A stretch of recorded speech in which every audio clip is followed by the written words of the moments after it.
Көтімнің ауырлығы бар. Қырғызстанға кіре алмай қалдым. Машинада отырмын.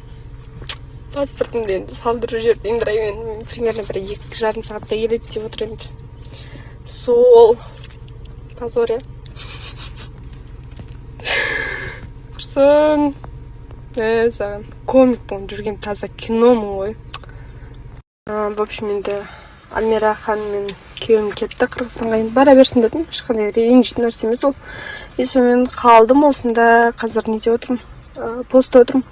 Оказывается, бұл жақта даже Каспийдан госуслуги бірдеңе десеңде өткізбейді екен. Мен қалдық. Енді паспорт салып жүріңіздер деді. Көреміз, енді бұйыртқанды болады. Ничего. Бұның бәрі бір өмірдің бір қызық сәті деп ойлаймын. Еш нәрсеге ашуланудың, нетудің, қажет жоқ, көңіл күй түсірудің бәрі нормально. Если өтіп жатсам, сторис салып отырамын ғой. Так что не переживайте, люблю вас всех. Обожаю вас.